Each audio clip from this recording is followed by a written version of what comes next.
get to where they want. And our panelists are, for now, are either medical students or lovely residents who will share their path with us and potentially answer your questions if you have any. But before we start, I wanted to give Hiva a few moments to introduce herself and tell us about the PALS program and why we're creating this webinars and what the goal for having the panelists here. Sure. So welcome everyone. Thank you so much again for agreeing to help us with this program. My name is Hiva. I've been on at ISC for like over 3 years now, and now I serve at like as the president of the IS of the executive team. And basically, I lead the team to move forward the PAL program. And PAL program is essentially not a mentorship program, but more like all of us have been through, just like Shadi said, have been through similar challenges in our own time. And it's really important that once we like reach our goals and reach where we are at to kind of help the next generation as well to achieve their goals and be successful. And this is a little bit less in the Iranian community. So we really want to create like a PAL, like a Persian alumni leader, to support students along the way. And it's going to include two different ways for students to connect with alumni and their pals. So one is this is gonna be launched soon, but you can essentially on our website look at all the available pals and look through and see if you have any questions from either of them. Just reach out to them, and then we're gonna set up a pal, which we're gonna set up a Google form that will connect students to their pal that they want to ask any questions that they want. And our goal is also to host these webinars that this is going to be this is the first one of them. But these webinars are essentially to kind of like answer more broad questions that everyone has and also kind of record so that students can come back to and like any specific questions that they have about a specific field, they can ask our amazing pals. And also just to also like get like the support that they need. So yeah, feel free to reach out to us or go on our website. I'll share the link in the chat. But yeah, back to you, Shadijun.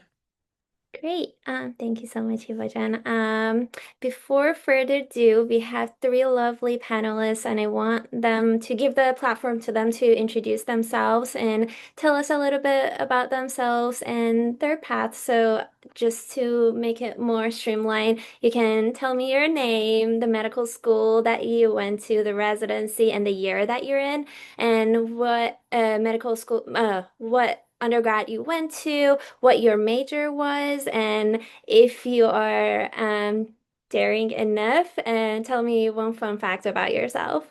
Let's start with Niloufar, June. Hi everyone.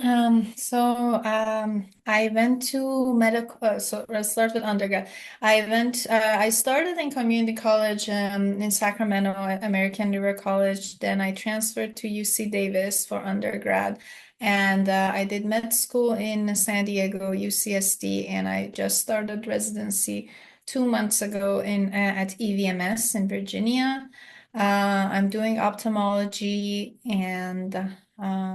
Yeah, those are the academic stuff. And then fun fact, well, I guess we just moved here and are trying to figure out like a new life and everything over here. So yeah, that's been going on for the past couple of months.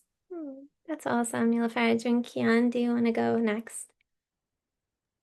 Yeah, sure. So, my name is Kian. I'm from Southern California. I went to San Diego State University where I studied biochemistry. Then I'm at Drexel, I'll be applying psychiatry this cycle. And a fun fact, um, a two-time fantasy basketball champion. We'll know that. That's really cool. And do you know what are you applying to? That's a better question Oh, to ask. I'm applying psychiatry. Great, Yeah. great. And then Arash, actually Arash is one of our pals, so Yeah, hello, hello. My name is Arash. I'm an MS2 or Reese. I'm going into my second year of medical school at UCI. I went here for undergrad, where I got my bio major as well, bio degree. And after graduating, I took a non-traditional route because I graduated in 2020. COVID kind of put a huge dent in my path. And I, at one point, was highly considering PhD, but then I knew I needed more clinical experience, so then I switched back to the MD pathway once I realized how much I loved working with patients. Um, Now at UCI, like I think my aspirations are to go into internal medicine at UCI, so it'd be a nice like lifelong anteater. That'd be cool. And fun fact is that I have spina bifida occulta, which is like one of the vertebra, like or bones in my back did not develop. So like I have like a little, I'm completely fine. I just have like a little puff of hair, and it's like totally normal. I think a quarter of people have it, and they don't even realize it. And when I learned about it, I turned around and I was like, no. And then yeah, but it's okay. So that was something fun to find out about myself. you have to check your reflexes. Great. Just kidding. Great. So and then what are you planning on applying to, Arash? Yeah, internal medicine, Oh, with like an sorry. ultimate, oh, Great. no, totally good. Ultimate Good. aspiration, like cardiology or like oncology or something would be really cool.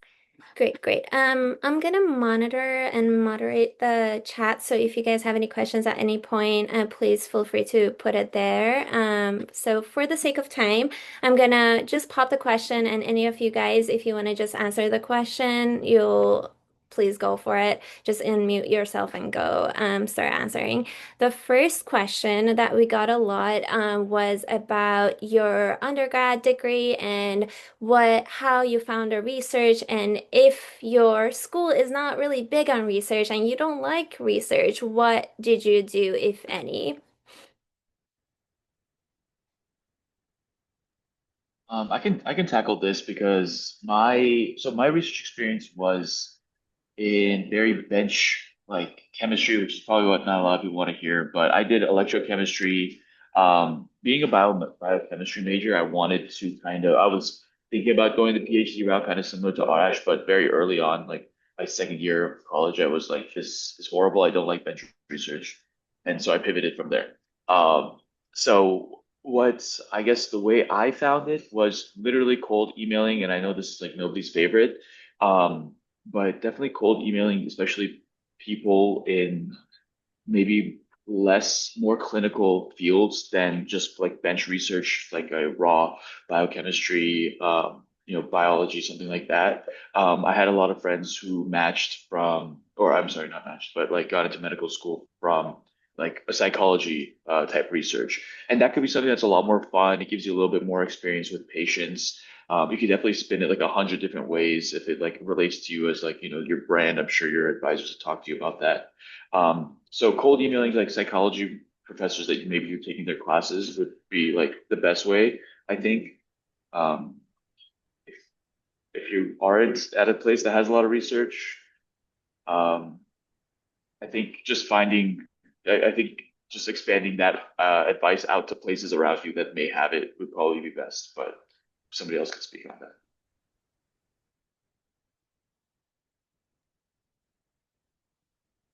Um, I have a little bit of research experience. I always feel like I wanted more, but during my undergrad years, I think I did a clinical research position at UCI for autism research. That was really cool. Um, and I had a personal reason for wanting to do autism research, and but unfortunately, like the lab lost funding, so as a result of that lack of funding, it didn't really go anywhere. But fortunately, during my gap years, since my family was at a like in the high risk group for COVID, I wanted to avoid clinical experiences as much as possible, but still stay connected to STEM. So that I went into a research lab that was focusing on hepatocellular carcinoma, which is a fancy word for a fancy phrase for like liver cancer. And that was because like I lost my godmother to that same disease. So when she passed away, I was like, yo. I want like I have a personal vendetta. So like even though it was like bench side research working with mice, I had that long-term goal of like, okay, even if like this doesn't get a publication, I can at least say I contributed to the scientific knowledge so that maybe someday someone else can learn from what we're doing today to like make a cure for someone else's godmother, or someone else's parents, so on and so forth. So I felt like having that purpose behind whatever I wanted to research made the research much more enjoyable because like when you say bench side it feels very boring, but when I was really invested in the concepts of why we were doing like a Western blot, I was able to have like very deep conversations with my PI. And when I had those deep conversations, like, oh, like, why are we looking at Folfox? What is that? Like, what is the chemotherapy specifically? Like, it showed that I had initiative and interest in the subject. So the PI kind of speaks on your behalf. So I think that's why a lot of people say cold emailing is so effective, like Keon's saying, because you're showing that initiative.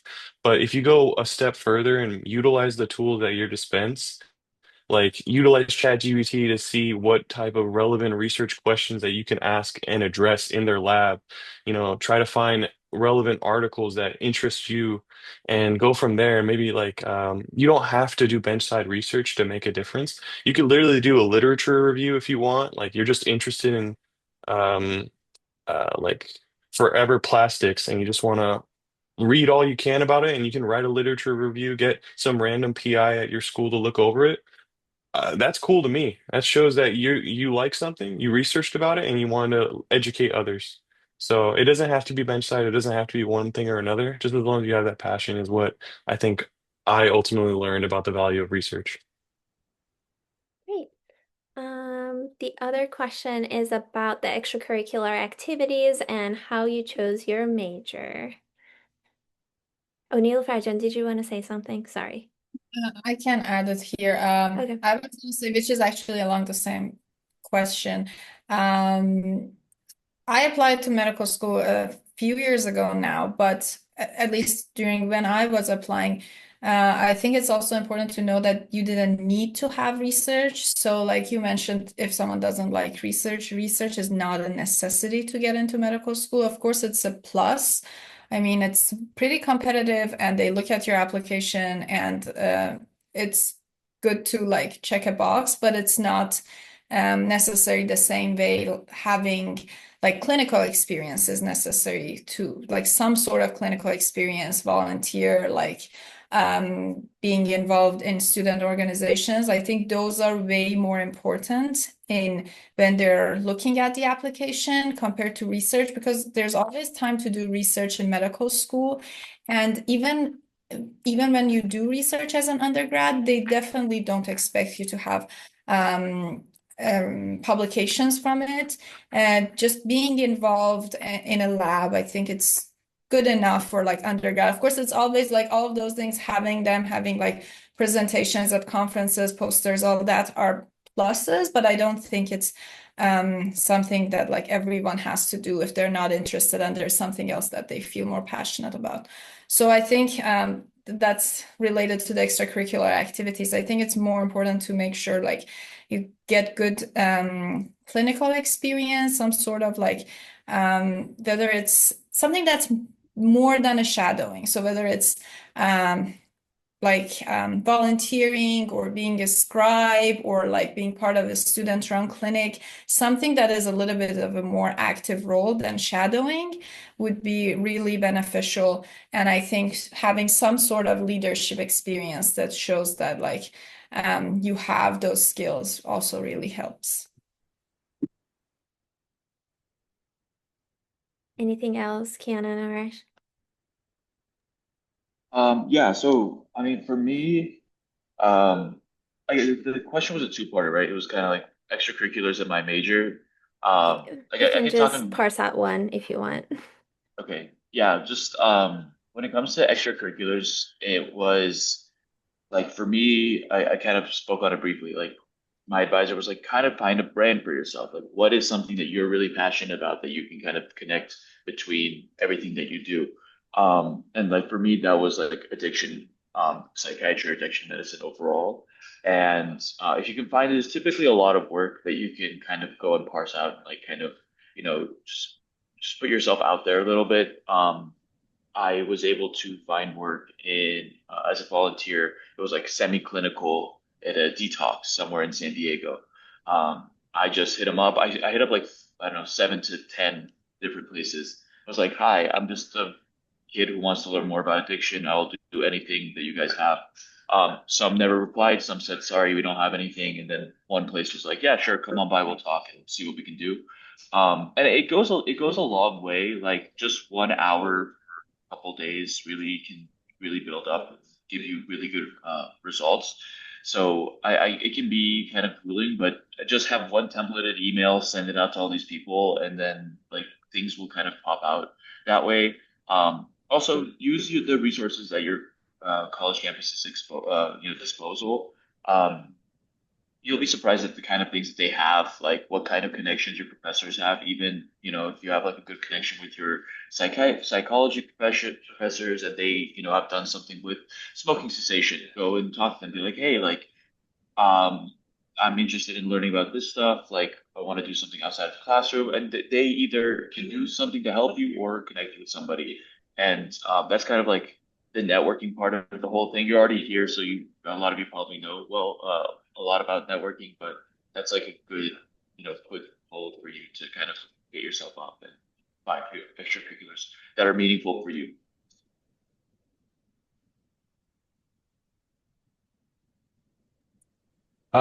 Yeah, I honestly could not add more to what Keon's saying. I think just once again, I think I added into the chat as well. All of the checklist items like research and clinical experience, those are all like the bare minimum, right? And it's just to kind of have evidence of why you want to go into medicine. And um, if you have that, good. But then a lot of people just want to like once you get to the interview stage, a lot of people like whether it's the student that's interviewing you, like at UCI, we have medical students interviewing the incoming potential candidates just as much as faculty. And so both the faculty and the students emphasize a culture of like having people in your class that you can mesh well with and having a hobby or a personal passion project or just something that makes you like a human rather than an applicant. That's what they're looking for during the interview. Like I talked about baking for the whole hour with my faculty interviewer and she was a GI physician.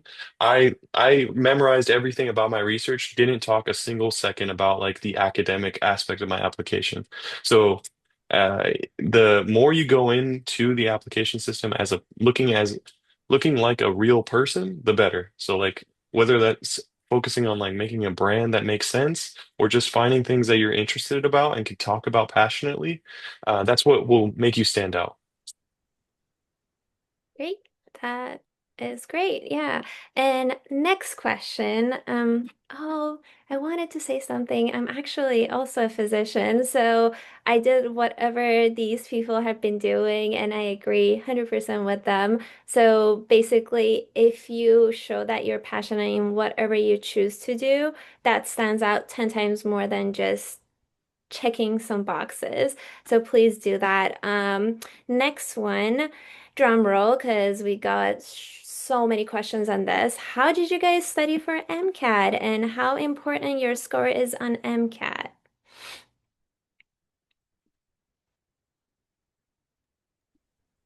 Um, I'm gonna let Kian and Arash talk more about the MCAT because I took the old MCAT, so I think it's mentioned maybe that the information they have is more up to date. I used Kaplan back then. I just got the books and just studied on my own and took practice tests. But I think they can share more on that. The MCAT score, I think it's important. I think if someone tells you it's not that important, they're not being fully honest. It's not the only thing they look at. Of course, there's a whole application that they will look at, but MCAT score is important. So do your best, but then after you get whatever you get, then try to work on the other stuff. So don't obsess over it, but when you have time, try your best to get the best score possible. Of course, I think they will look at your GPA as well. And a lot of places put more weight on the GPA anyway because it's more longitudinal and it shows the kind of student you've been over time. So, yeah, that's my opinion about the MCAT score. Do your best, but then don't get like too hooked up on it. Just move on and do work on the other parts of the application. So I guess technically I took the MCAT most recently out of us, but I feel like my suggestions are actually going to be very similar to everybody else because whether you're studying for board exams or like step one or step two, or the MCAT, I think we can all like agree that practice and like actually testing what you know and don't know is where you find most of the learning. And I think the number one mistake people do when studying for the MCAT is like, I'm going to spend the same amount of time doing content review as much as I'm going to do practice problems. But if you look at how every single physician or pre-med or resident scores high and passes their boards, they always say U World, right? Practice board exam questions. They're not saying, "Oh, I read a book." No, they applied what they knew and then tested themselves over and over and did like things that actually are active. So a lot of active learning goes into the MCAT, and because the whole test is an active process not of recall. It's navigating situations you have no idea about. Like it's just a random passage about concepts that you're familiar with, but now you have to answer questions on the fly. So you can't really memorize stuff for that. You have to be equipped with a basic tool set of like high yield things like, hey, I know all the amino acids and what they look like and what their properties are for the MCAT, but I I need to be able to say, okay, I don't know every single thing about the amino acids, but if they give me new information, how can I incorporate that into what I already know? So the way I studied was just emphasizing practice over everything. And I didn't spend uh, like all the time in the world on as I wanted to on the MCAT. I think I only studied for 2 months after I graduated. And like I prioritized I think the sections for chemistry, physics, and psychology, because those were the ones that I saw the most improvement with. And then biology, I kind of just trusted my education beforehand and then also did a little bit of practice. But I noticed drastic improvement in every single section when I used UWorld and reviewed all of my questions and then asked myself, why did I get this wrong? I would come up with like cheat sheets basically filled with like all of the major concepts that kept tripping me up. And I would read that cheat sheet every night before I went to sleep, and I would like just be able to navigate that sheet in the back of my like as if it was the back of my hand. That way, like I kept saying like, okay, what else is tripping me up? And then by the end of your like let's say 2 months of studying, that list of weaknesses becomes your strengths now. Like it's like, oh, what else is there to trip me up? And the less weaknesses that you have going into the MCAT, like the stronger you'll feel about yourself.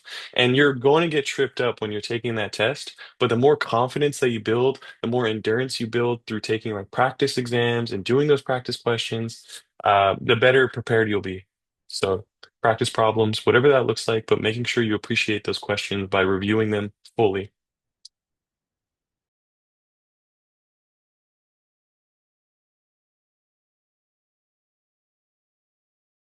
Sorry, the meeting time is 40. I had an issue with my account, so I'm gonna close this meeting. And then this is the new link for the new meeting. Please jump over and I'll see you there.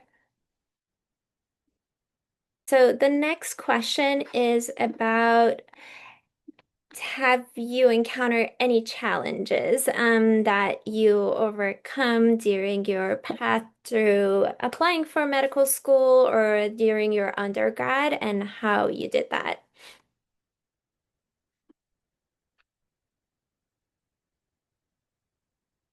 I think I can speak to like something that was a bit more like of a personable issue that I kind of faced. So for me, I feel like I went into college actually not being as academically driven as maybe I should have for somebody who wanted to have a career at some point in his life.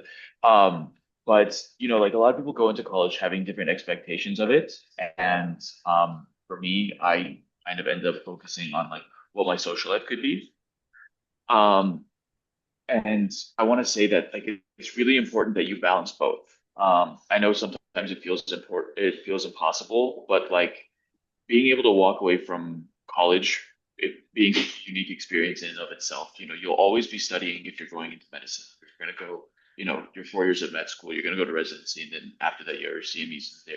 You're a lifelong learner, like they always say.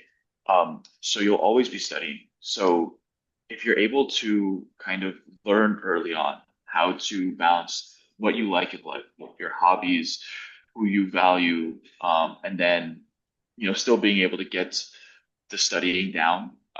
That's I think that's the most important way, and like the way to kind of keep yourself from one burning out and like still achieving everything. Um, how you can do that, I think always be adjusting your study methods. One way that worked in high school is not going to work in college. It's not going to work in med school. I think I've adapted every like the way I've studied maybe 17 times from like just the start of med school till now. I came in annotating every like learning bit till like doing Anki to watching videos. Just be comfortable being uncomfortable and changing things as you're going ahead. It's always going to evolve for you, and you have to be okay with changing that, or else like you really will kind of get hung up on little things and keep yourself kind of hamstring yourself from getting ahead. So I think that was kind of a personal issue I had was one figuring out like what my values were in college and like what I wanted to focus on. And then when it came to studying was like trying to figure out what ways worked best for me. And so I think I became comfortable becoming comfortable with that and adjusting was really important for my success going forward.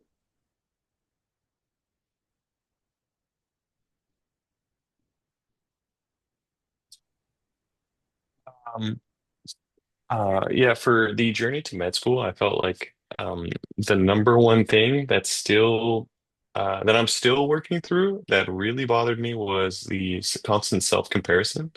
The phrase of comparison being the thief of joy is always true. Um, like if you don't believe that, I would be very shocked.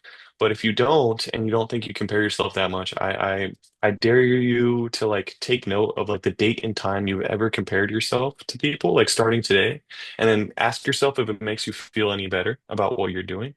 And then you'll realize like how often that comparison really just ruins your mood, your drive, without even really realizing it. And so when I was like just graduated, I just took the MCAT, right? Like I got a decent score I was happy with, but then COVID kind of just placed me in my house and I didn't feel like I was accomplishing anything while a lot of my other friends were getting accepted. Into medical school, going on to their next steps while I was kind of living with my parents again. And it was a huge struggle. But then looking back, like that gave me a huge opportunity, right, to go into that research that I mentioned beforehand. So and I find the same issues arising when I compare myself to my classmates. I live with three other roommates that are in the class, and they might say, "Oh, I did a bunch of Anki today," but then I might have done something else, and I might not have studied as hard. So this is a constant like battle, but it's definitely something important to make sure you address, whether it's comparing yourself or your mental health in general, because this is a long journey and it's very taxing on the mind and soul and body. So like making sure you have that. like amazing care team, whether it's like a therapist or a psychiatrist if necessary, and making sure you have an awesome familial or friend support group there for you so that they can support you through those rough times as well. Because that comparison, those anxieties, those doubts are always going to be there. That's totally normal. But if you have people that have your back, they're gonna be your supporters. They're gonna be your crutches through those low times.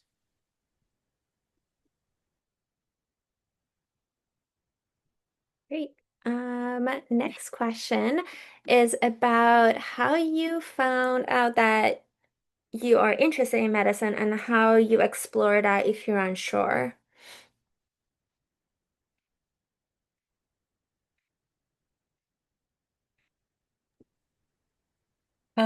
I mean, I think everyone's path is different. I became interested in medicine when I was in Iran, and I started medical school in Iran, so it was a pretty different path than what people do here.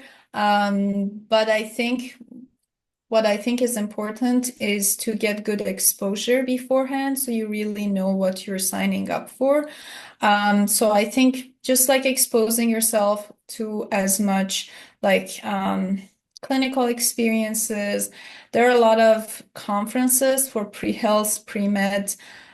So going to those conferences, like talking to people from different specialties, like asking specifically what their life is like, what their schedule is like, what their day-to-day looks like. Because I think what's important for any job is that you should like the content of like the material you need to study, and you should also like the day-to-day job, and like you should find meaning in it. So I think if you have those three components of like liking the science, liking the day-to-day, and then like finding some sort of meaning in it, then you'll be happy. If like they're majorly lacking, then it will be pretty hard to keep up the work, especially in medicine, which is very demanding and you need to make a lot of sacrifices. So I think making sure that like you have a good understanding of what it entails and will help you not be regretful later on. Agreed. Next question. I know that probably can. Do you guys have any more input, Kian and Arash? Or should I go to the next question? You good? Okay. Next question. Gap year, yes or no, and why? I'll speak to, I took two gap years. One was, I only wanted to take one, but it ended up being like a forced thing. Um, yes, take one. Unless you like, you have a financial like situation, I'm not going to speak on that. Like that's up to you. Um, I think now medical students it's almost expected to, from what I'm understanding, uh, number of years. I'll say that like I think if it wasn't for my gap years, I wouldn't have gone into medical school. This just as somebody who kind of maybe got in a little late to the game. Some people know they want to do medicine from, I don't know, junior year of high school. I was like on the fence until sophomore year, and even then, like I was playing catch up with like my grades and a few other things. So yeah, I mean, take one. Also, it seems like programs like it when you take that time to think about it and kind of, have more experience doing other things outside of just being like, I was a student, then I was a student, then I was a student, then I was a doctor. And so like for them, that seems to be really, important. And I think that it'll also be important for yourself as like, as you're growing through this process. So really, like, I really, urge you guys to consider taking a gap year seriously. Don't look at the people around you who are, matriculating immediately after, graduation, or maybe just did one gap year. Like, take your time with it. If you need to retake your MCAT to get into that school, that's fine. You can do that. If you want to go live in New York and like have a home base in New York for 2 years and working there, doing research or whatever, like do that. Like there's so much there's just so much to gain out of a gap year that like just having one or two being in medicine like one or two things sooner I don't think is worth it. So I think you should really seriously consider one when looking at your application and just looking at your life longitudinally. Well, it's gone, and you can at least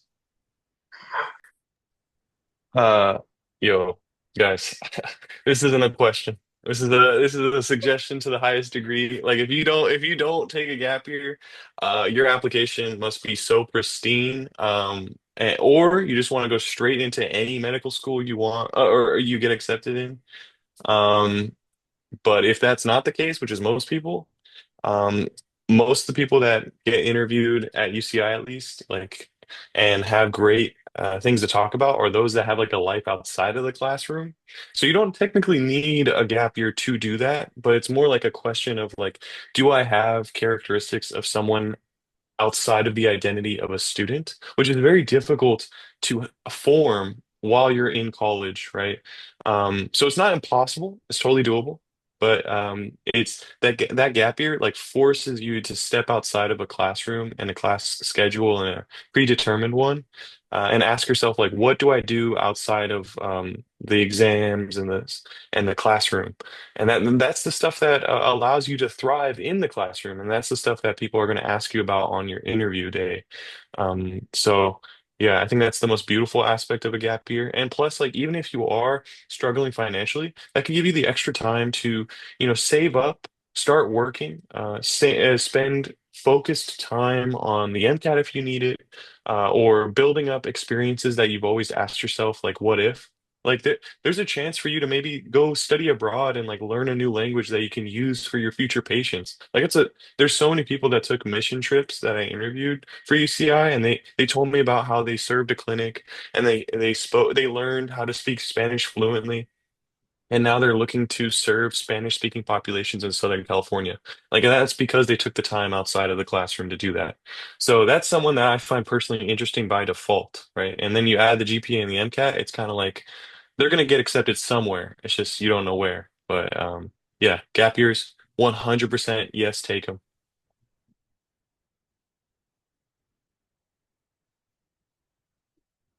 Perfect. Niloufar, do you have any input?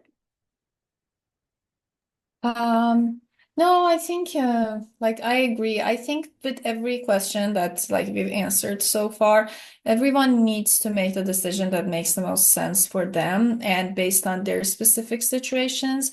And just like always, when you hear different people's stories, I think you need to like look back at like where you stand and don't like going back to what Arash was saying of not comparing yourself to others. So whether people around you are taking a gap year or not taking a gap year, I don't think that should really affect your decision. You should look at, or any other decision for that matter, in like application process. You should see like what taking a gap year would mean for you and how it will help you, whether it's for your like personal like exploration of whatever you're interested in or like helping your application. I think it's a personal decision that like everyone needs to make for themselves. Just like take that time to like figure out what works best for you. Yeah. Perfect. Yeah, I agree. I wanted to comment on this. I also took 2 years off, and that 2 years was the best 2 years of my life. I made so much money. I made amazing friends. I wasn't worried about dealing with school. And when I went to school, I was like, now I'm ready to study for 14 hours on without being challenged. So and I have friends who are here and they're younger than me and they're my seniors and they're saying, "Oh, I'm so exhausted." And I'm just like, that's your choice, not my choice. And I'm like, oh, this is so much better. And I love research and I did research for the that 2 years. And now I'm like, oh, this wasn't the best option for me. And I want the combination of both. And if I wouldn't have done that, I wouldn't have come to that conclusion. So I agree with them and what they said. Okay. Now we're getting to the medical school and choosing the medical school to apply to. How did you guys decide on that?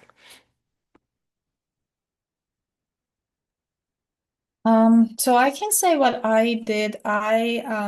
First of all, our school, we were very lucky that we had a pre-health advisor.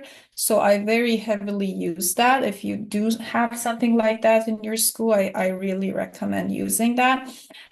So basically I had a conversation with them about like choosing the schools, but what I did, which I think worked out fine, but I'm sure there are multiple ways of doing it, and this is just how I did it. I looked at my MCAT score and my GPA, and there were like spreadsheets of like the different schools, like their medical students, what their average score was and stuff like that. So I tried to find schools that from basically every tier. So like I had some schools that matched my statistics, some that were rich schools, and some that were safe schools. And then, I mean, of course, there are many of those. So between those categories, I looked at like location, where do I want to go, like different things that I care about in the school, like if I want to help a certain population, or like I'm interested in research, or like anything specific about like those schools that would like resonate with me.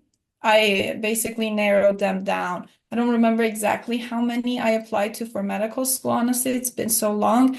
But what I would say is every school before applying, like I went to their website, looked at what they're all about and what they're doing and what they're putting on their website.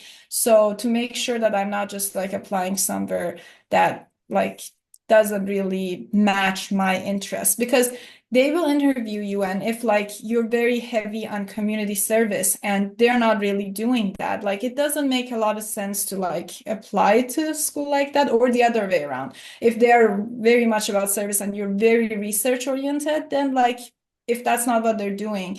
And I was gonna wanna say one other thing. I also think that for like success in medical school, it's very important that you go to a place that hopefully you have a good support system, if that's possible. I know it's not always possible for everyone, but if you do have that option, like take that into consideration too, because that will really help with just feeling more supported throughout medical school.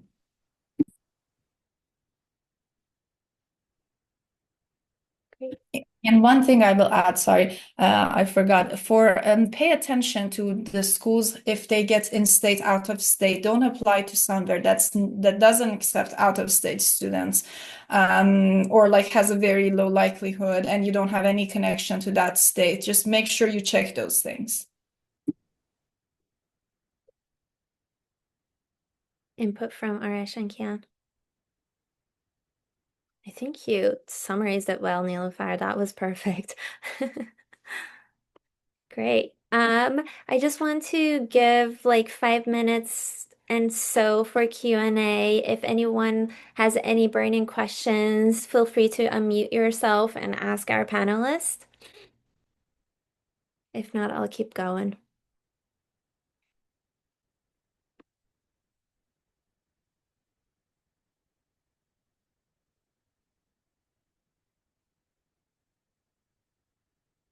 I'll give 5 more seconds. I have so many questions because I know what to ask. All right, I have a question. Go for Hi, it. my name Hi. is Sarah. I'm a dental student. I'm doing my last year here at UCSF, and I'm considering maxillofacial surgery, which requires an MD degree. And I was wondering, what's your insight on that? Like, I don't know if you got to work with people like that or not, but I know at UCSF, the oral surgery residents join the medical program. So they do study right next to other medical students. And I'm just not sure with that background, how would medical school feel? If you have any insight. Thanks.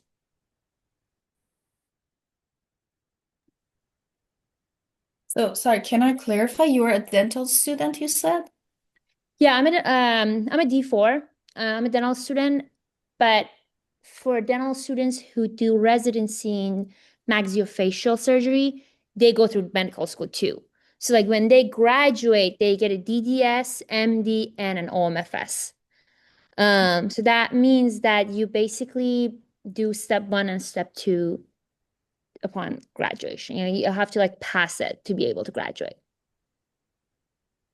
So you need to do medical school, like 4 years of medical school? Um, I think what happens is when you start your residency, you go sit with the first year medical students, but I think you pretty much do it like in 2, 3 years. Yeah, because like I think the first 2 years are medical school, and then on your third year, you go on rotations with them. But then after third year of your oral surgery residency, you're pretty much back on your own service. You're not with medical students anymore. That's what I figured so far. Yeah.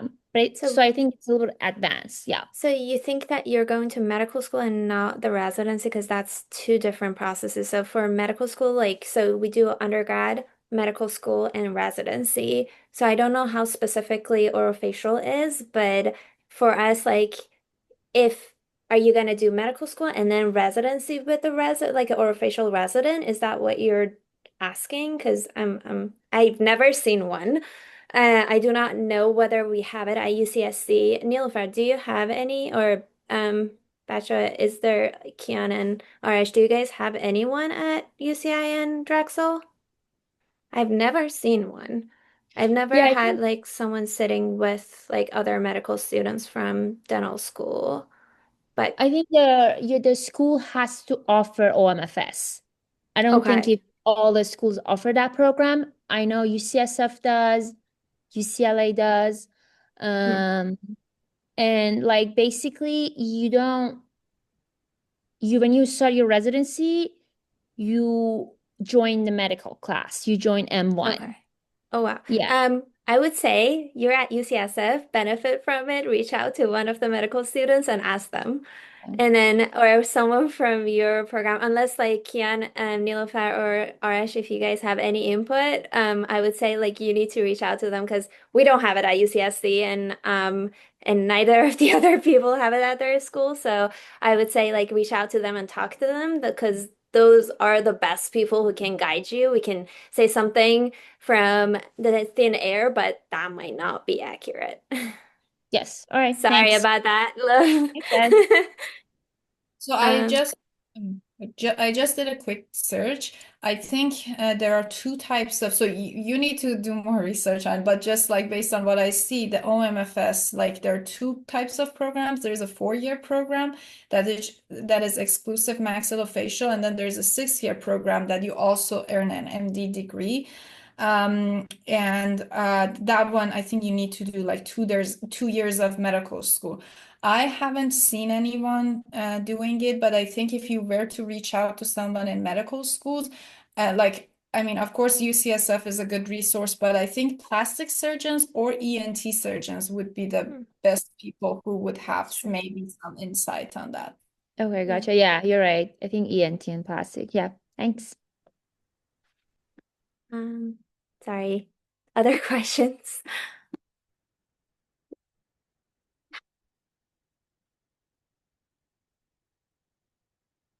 Going once, going twice. Okay, great. So how was your experience going through medical school, and was your perception of what medicine is has changed since then, or has it been the same and you're more passionate about what the medicine is so far?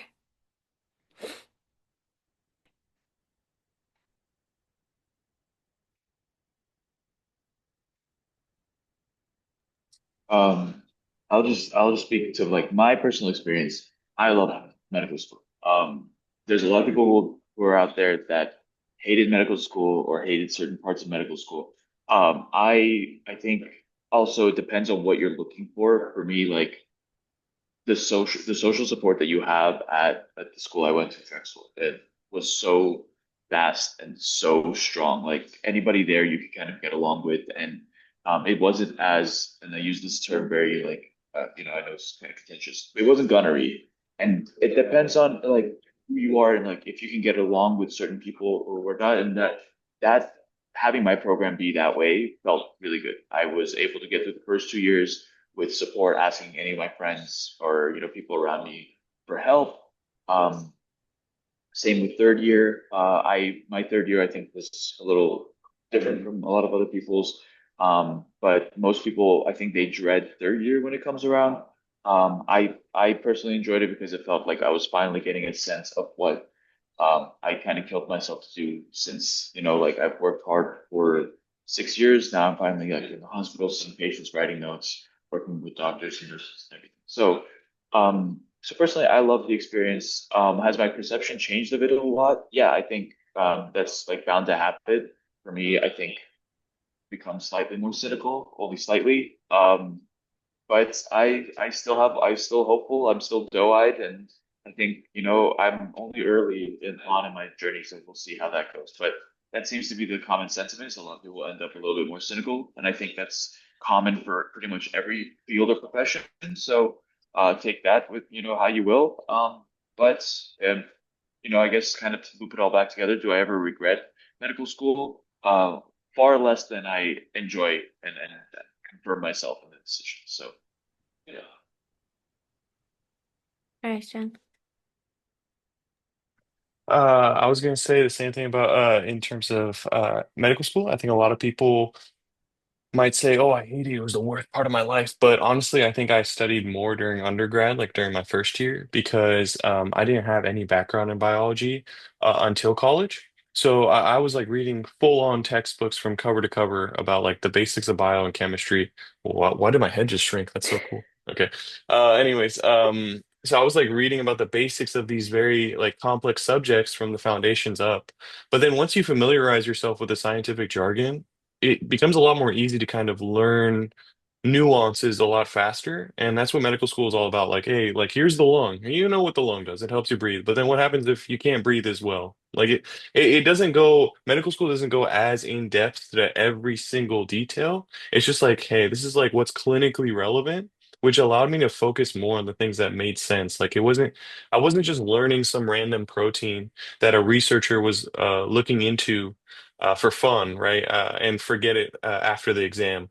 I mean, there is still some aspects of that in medical school, but for the most part, you're learning about things that actually relate to the medicines that we're giving patients, to what goes wrong in a patient. And on top of that, you're surrounded by some of the most emotionally intelligent and academically intelligent people, of course, but the emotional intelligence is insane because like in college, everyone's identity is still morphing and changing. So you might make your best friend in freshman year and they become a huge douche in senior year, but that's just part of their identity transformation, right? But in medical school, everyone's gone through that transformation. They've already like understood what they want to do in life. So there's a lot less like teenage angst. But yeah, so you find lifelong friends a lot more readily in medical school. So it's just like, oh, yeah. Oh, in addition to everything else, there's a lot more like streamlined resources out there, like Sketchy and Pixarize, and there's like pre-made Anki decks for your journey.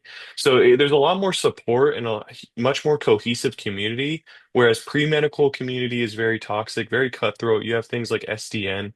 I never even opened that because I knew everyone's like, oh, I got a 528. Am I going to get accepted? Like, there's there's like terms for people who try too hard to be smart, and it's like called gunner. So there's like a whole culture in medical school where people are like tired of the people who want to show off, and there's a lot more compassion for both the students and the patients. So it's really awesome. I love Oh my God, I haven't thought about SDN and gunners for a while. How dare you reminding me of those? it. Yeah.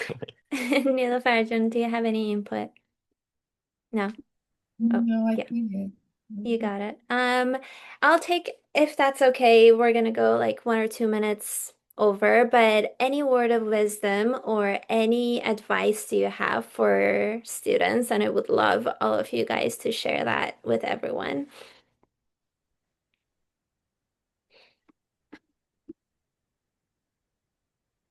Don't make it 3 minutes. Niloufar, do you want to go first? I mean, I think all of the things we covered so far, I think honestly, my best advice always is to take everything everyone says with a grain of salt and try to do your own thing. that applies to life and applying to medical school. But other than that, anyone who had more questions, feel free to get my number from Shadi. I'll be happy to like talk individually and specifically, and yeah, happy to help. Kian, go. I think if I had one word of wisdom, check your emails.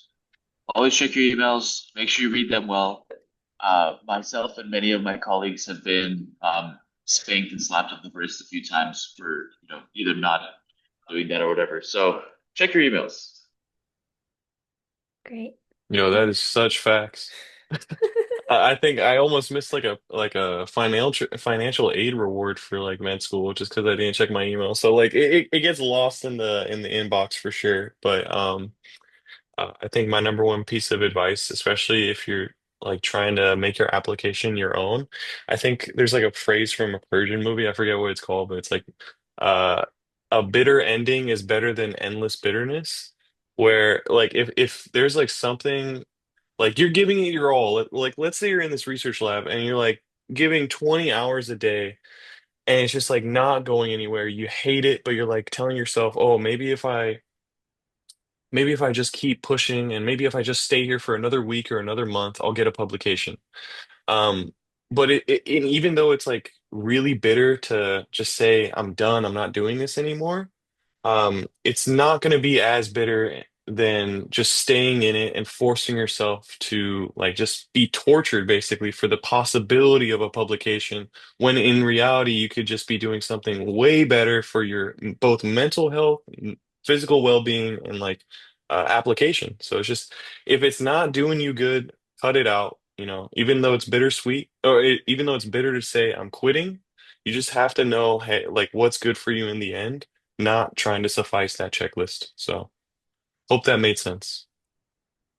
It really did, and I love that quote. And with all that, thank you so much, you guys, especially Niloufar, Kian, and Arash for being here. I know, especially for Niloufar, it's super late on the East Coast, so I really appreciate you